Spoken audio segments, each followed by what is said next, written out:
பிஸ்மில்லாஹிர் ரஹ்மானிர் ரஹீம். அஸ்ஸலாமு அலைக்கும் வரஹ்மத்துல்லாஹி வபரகாத்துஹு. முஹம்மது ஸல்லல்லாஹு அலைஹி வஸல்லம் அவர்கள், வசந்த காலம் வந்துவிட்டால் உலகெங்கும் பூக்கும், உள்ளங்கள் பூரிக்கும். யானை ஆண்டின் ரபியுல் அவ்வல் முதல் வசந்தம் வந்தது. அரேபிய நாட்டின் அமைதி நகர் மக்காவில் அழகிய மகன் ஒன்று பிறந்தது. இந்த குழந்தைதான் இறுதி தூதர் என்பதோ, அகிலத்தாருக்கு அருக்கடை என்பதோ, அல்லாஹ்வின் அடியார்களுக்கு அழகிய முன்மாதிரி என்பதோ அங்கிருந்த யாருக்கும் தெரியாது. ஆனாலும் அதிசயங்கள் நிகழ்வதை அதிக பேர் அறிந்தார்கள். இது அருள் நிறைந்த பிறப்பென்று ஐயம் தீர உணர்ந்தார்கள். தூய கத்னாவோடும் தூதின் முத்திரையோடும் குழந்தையை பார்த்தோரின் குதூகலம் குறையவே இல்லை. மிகச் சிறப்பான பிறப்பென்று வாய் நிறைய பேசி புகழ் பாடி கழித்தனர். புகழப்பட்டவன் முஹம்மது எனும் பெயர் சூட்டி மகிழ்ந்தனர்.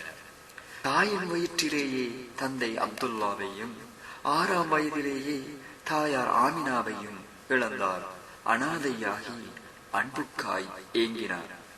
ஹலீமா நாயகியின் அழகான வளர்ப்பும், உம்மு ஐமனின் தொடரான அணைப்பும், பாட்டன் அப்துல் முத்தலிபின் பெரியாத பாசமும், பெரிய தந்தை அபூ தாலிபின் அணை போன்ற ஆதரவும், நண்பன் அபூபக்ரின் நிலையான நேசமும் அருமை நபிகளாருக்கு ஆதரவாய் அமைந்தன. அகத்திலும் முகத்திலும் ஆனந்தமே அலைமோதியது. வளரும் வயதிலேயே வார்த்தையில் சாதிக் உண்மையாளர், நாணயத்தில் அமீன் நம்பிக்கையாளர் என நல்ல நாமங்களை பெற்றார். நல்ல மதிப்போடு வளர்ந்தார். வாலிபத்தில் வாளால் போரிடவும், குதிரையில் ஏறிடவும், வேகமாய் ஓடிடவும் அறிந்தார்கள். உள்ளத்தை போன்றே உடலையும் உறுதியாய் வளர்த்தார்கள். நாளெல்லாம் நல்லதை புரிந்தார், தீயதை தவிர்ந்தார். காரியத்தில் கண்ணாக, கற்புக்கு அரணாக, அழைப்புக்கு பதிலாக, தேவைக்கு உதவியாக, இழப்புக்கு ஈடாக, இணைவோர்க்கு இன்பமாக, அனைவரோடும் அன்பாக, நிகரே இல்லாத முன்மாதிரியாக வாழ்ந்தார்கள். 25 இல்லறத்தில் இணைந்தார். செல்வச்சி மாட்டிய ஹதீஜாவை மணந்தார். ஃபாத்திமா, ஜைனப், ருக்கையா, உம்மு குல்சும் எனும் போற்றும் பெண்களை தந்தார்கள். மனைவி போற்றும் கணவனாக, மக்கள் மகிழும் தந்தையாக, மருமக்கள் வியந்த மாமனாக, பேர்கள் விளையாடிய பாட்டனாக, குடும்பமும் குதூகலித்த குடும்பஸ்தனாக, சுற்றங்கள் சூழ்ந்து கொள்ளும் உறவினராக, அனைவரும் விரும்புகின்ற நண்பனாக, அந்நியனும் நேசிக்கின்ற அயல் வீட்டானாக, எதிரியும் ஏற்கின்ற நீதிமானாக, அகிலமெல்லாம் அடிபணியும் அரசனாக, தூதர்களும் துயருகின்ற தலைவராக தூய நபி நாதர் திகழ்ந்தார்கள். அன்பால் மரியானாவை விட ஆழமானவர், பண்பால் எவரெஸ்டை விட உயரமானவர், பாசத்தில் பெற்ற தாயிலும் மேலானவர், வார்த்தைகள் அமுதத்தை விட இனிமையானவை, அம்பை விட நேரானவை, எண்ணங்கள் சிறு குழந்தையைப் போல் மாசில்லாதவை, பாலைப் போல் தூய்மையானவை, நடத்தைகள் ஒப்பிட்டுச் சொல்வதற்கு நிகரேதும் இல்லாதவை, ஒப்பற்ற சுவனத்தின் உச்சத்தில் சேர்ப்பவை. இப்படியெல்லாம் அழகான அகத்துக்கும் மிக அழகான முகத்துக்கும் சொந்தக்காரராக, அழகான சொல்லுக்கும் மிக அழகான செயலுக்கும் உரிமையாளராக வாழ்ந்தார்கள். அழகிய வாழ்வோடு அண்ணன் நபி இருந்தாலும் அதல பாதாளத்தில் அரேபியா கிடந்தது. நன்மை தீமையை, நல்லது கெட்டதை வகுக்கத் தெரியாத மார்க்கங்களோடும், நீதி நியாயமோ ஈன இரக்கமோ இல்லாமல் போன சமூகங்களோடும், மதுமாதுவாலும் சூதுவாதாலும் மரித்து போன குடும்பங்களோடும் வாழும் நிலை எண்ணி எண்ணி கல்பு கனத்தது, தூக்கம் மறுத்தது. ஏகத்துவம் எதிரொலித்த காபாவின் சுவரிலே ஏகப்பட்ட சிலைகள் தொங்குவதை ஏற்பாரா? ஏதுமறியா சிறுமிகளை உயிரோடு புதைக்கின்ற கொடுமையை கண்டும் காணாதிருப்பாரா? கோத்திர வெறியால் தலைகள் உருளும் கொடூரம் பார்த்து கொதிக்காமல் இருப்பாரா? ஜாஹிலிய இருளகற்ற துடியாய் துடித்தார்கள். அழகிய தீர்வுக்காய் தவியாய் தவித்தார்கள். இப்போதெல்லாம் மழை தரும் மேகங்கள் மாணவிக்கு நிழல் தருவதும், நிழல் தரும் மரமெல்லாம் சலாம் உரைப்பதும், சாந்தி நபியின் உள்ளத்தில் தேனாய் இனித்தது, தென்றலாய் வீசியது. படைத்தவனின் தொடர்பை பலமாக தேடினார்கள். ஹிரா குகையில் பல இரவுகளை கழித்தார்கள். 40ஆம் வயதில் லைலத்துல் கத்ர் இரவில் வானவர் ஜிப்ரீல் வருகை தந்தார்கள். அண்ணன் நபியை அணைத்துக் கொண்டு அருள்மறை குர்ஆனை ஓதிக் கொடுத்தார்கள். நெஞ்சு படபடக்க, உடல் நடுநடுங்க துணைவி ஹதீஜாவிடம் ஓடோடி வந்தார்கள். போர்த்துங்கள், போர்த்துங்கள், என்னை போர்த்துங்கள் என்றார்கள்.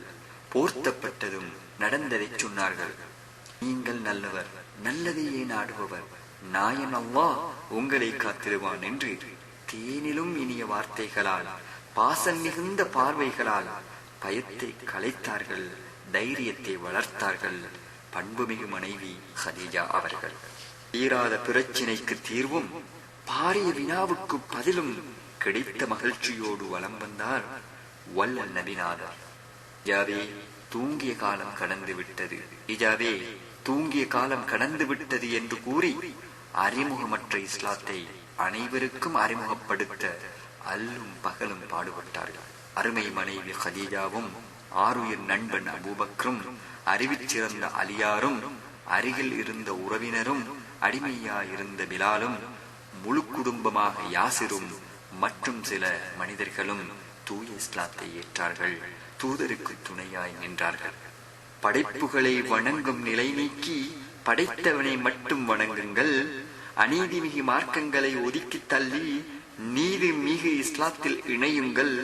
குறுகிய உலகத்தை விட்டுவிட்டு பரந்த மறுமைக்கு நகருங்கள் என்ற அழைப்பு பணி தொடர்ந்தது. நாள் அப்பாவி முஸ்லிம்களின் அணி வளர்ந்தது போல் அதிகார முஸ்லிம்களின் கோபமும் வளர்ந்தது. இல்லாததை பொல்லாததை சொன்னார்கள். கல்லாலும் சொல்லாலும் அடித்தார்கள். கட்டி போட்டு நைய புடைத்தார்கள். அழுகிய குடலை அணிவித்தார்கள். கொடுக்கல் வாங்கலை துண்டித்தார்கள். திருமணம் செய்வதற்கு மறுத்தார்கள். இப்ப இஸ்லாமிய ஜோதியை அனைத்திடம் நோக்கில் ஊரண்ண கொடுமைகளை புரிந்தார். நமது நபிகளோ முஸ்லிம்களை காத்திடவும் இஸ்லாத்தை நிலைநாட்டிடவும் அதிகார வர்க்கத்தின் ஆதரவை தேடினார். மக்காவிலும் சூழவும் பல கோத்திரங்களை அணுகினார்கள். தாயிவு நகரின் துயர அனுபவமும், மதீனத்து ஹாஜிகளின் சந்திப்பும், இரு அகபா உடன்படிக்கைகளும், மதீனாவின் முஸ்அப்பின் ஆரம்ப பணிகளும், அபிசீனியாவுக்கான முதல் ஹிஜ்ரத்தும், முஸ்லிம்களை காப்பதற்கும் இஸ்லாத்தை நிலைநாட்டுவதற்கும் நடைமுறைப்படுத்திய திட்டங்கள் தான், நாடி செய்த பணிகள் தான். விதமான வதைகள் தொடர்ந்தாலும் கட்டம் கட்டமாக இஸ்லாம் வளர்ந்தது. குறைஷி காஃபிர்களால் தாங்க முடியவில்லை. எப்படியாவது இஸ்லாத்தை ஒழிக்க வேண்டும் என்பதில் எல்லோரும் ஒன்றுபட்டார்கள். திட்டங்கள் போட்டார்கள். அப்துல்லாவின் மகன் முஹம்மதை அனைவருமாக கொன்று விடுவோம் என்ற முடிவோடு நபி வீட்டை முற்றுகையிட்டார்கள். அல்லாவின் அழகிய திட்டமோ அமைதியாக அமுலானது. அகிலத்தின் அருளை ஒழிப்பதால், மனிதருள் மாணிக்கத்தை புதைப்பதால் இஸ்லாமிய ஜோதியை அணைக்கலாம் என மனப்பால் குடித்த மக்களியர்களின் திட்டமோ அவிடுபொடியானது. குறைஷிகளின் கோபம் தணியவில்லை. முஹம்மதின் தலையின் விலை 100 சிவப்பு ஒட்டகைகள் என அறைகூவப்பட்டது.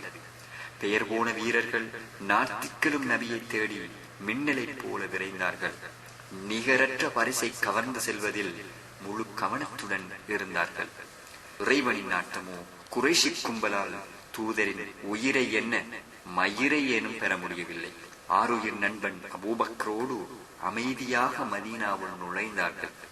சூரியனை கண்ட தாமரையாய் மதீனத்து மக்களின் அகமும் முகமும் மலர்ந்தன.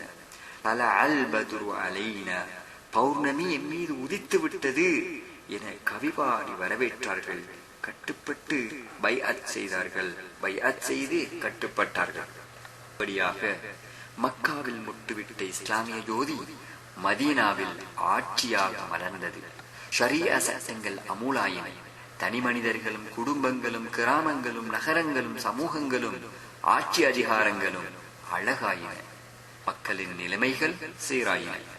உடலும் அறிவும் ஏற்கின்ற, உள்ளம் சாந்தி பெறுகின்ற சத்திய இஸ்லாமிய மார்க்கத்தின் மாதிரியாய் மதீனா மாறியது. முஸ்லிம்களின் அணியை போன்றே குறைஷிகளின் காழ்ப்புணர்ச்சியும் வேகமாய் வளர்ந்தது. யூத எதிர்ப்புகள் பழிதீர்க்கும் தருணத்துக்காய் தவியாய் தவித்தன. இஸ்லாத்தையும் முஸ்லிம்களையும் காக்கின்ற புனித போர்கள் பல வந்து போயின. அன்பு தோழர்களான சஹாபாக்களின் உயிர்கள் உரமாய் அமைய இறைவனின் கலிமா உயர்வாய் ஓங்கியது. வெற்றி மேல் வெற்றி வந்தது. இஸ்லாத்தின் மீது பலருக்கும் பற்று வந்தது. அலை அலையாக மக்கள் வந்தனர். அந்நியமாக ஆரம்பித்த இஸ்லாம் அரேபியா எங்கும் அறிமுகமானது. 23 ஆண்டுகளாக தொடர்ந்த இறைபணி ஈமானில் ஆரம்பித்து இமாரத்தில் முடிவுற்றது. 63 ஆண்டுகளோடு அன்புக்குரிய அடியார்களே, நேசத்துக்குரிய நெஞ்சங்களே, மதிப்புக்குரிய முஸ்லிம்களே, வாருங்கள், வல்லல் நபியை போல் வாழ்ந்து வல்லவனின் சுவனத்துக்கு செல்வோம். வாருங்கள், ஆசத்துக்குரிய குடும்பத்தை விட, நேசத்துக்குரிய உறவுகளை விட, விருப்பத்துக்குரிய செல்வங்களை விட, ஏன் விலை மதிப்பற்ற எமது உயிர்களை விடவும் வல்லல் நபி மீது வைப்போம். மிருக வாழ்வாய் இருந்த மனித வாழ்வை புனித வாழ்வாக்கிய புகழ்பூத்த நபியை பின்பற்றுவோம். வாருங்கள், இருளில் தடுமாறிய உலகத்துக்கு அருள்மிகு ஜோதியாய் வந்தவரை துயர்வோம். வாருங்கள், வழிகேட்டின் அதல பாதாளத்தில் கிடந்தோரை வரலாற்றில் உன்னத சமூகமாய் வார்த்தவரின் வழியில் நடப்போம். வாருங்கள், முகக்கண்ணாடியை பார்த்து அழகு பார்ப்போம். முகக்கண்ணாடியை பார்த்து அழகு பார்ப்போம், அழுக்கு அகற்றுவோம். இதுபோல் நபி வாழ்வை பார்த்து நல்வழி நடப்போம். வாருங்கள், நடமாடும் குர்ஆனாய் வாழ்ந்த நபிகள் நாயகத்தை சொல்லிலும் செயலிலும் வைப்போம். வாருங்கள், பொழிகின்ற மழையை தாங்கும் பூமி போல நபிமொழியை உள்வாங்குவோம். வாருங்கள், வாருங்கள் நண்பர்களே, வாருங்கள், மனித வாழ்வுக்கு புனிதம் சேர்த்தவரை பின்பற்றுவோம். வாருங்கள், வெற்றி பெற வாருங்கள். கிணற்றில் வீழ்ந்தவனை காப்பாற்றுவது போல் தவறிய பாதையில் தொலை தூரம் சென்றோர்க்கும் நபி வழியை காட்டுவோம். வாருங்கள், சத்துக்குரிய குடும்பத்தை விட, நேசத்துக்குரிய உறவுகளை விட, விருப்பத்துக்குரிய செல்வங்களை விட, ஏன் விலை மதிப்பற்ற எமதும் உயிர்களை விட வல்லல் நபி மீது பிரியம் வைப்போம். அவர் போல் நடப்போம். வாருங்கள். வஸ்ஸலாமு அலைக்கும் வரஹ்மத்துல்லாஹி வபரகாத்துஹு.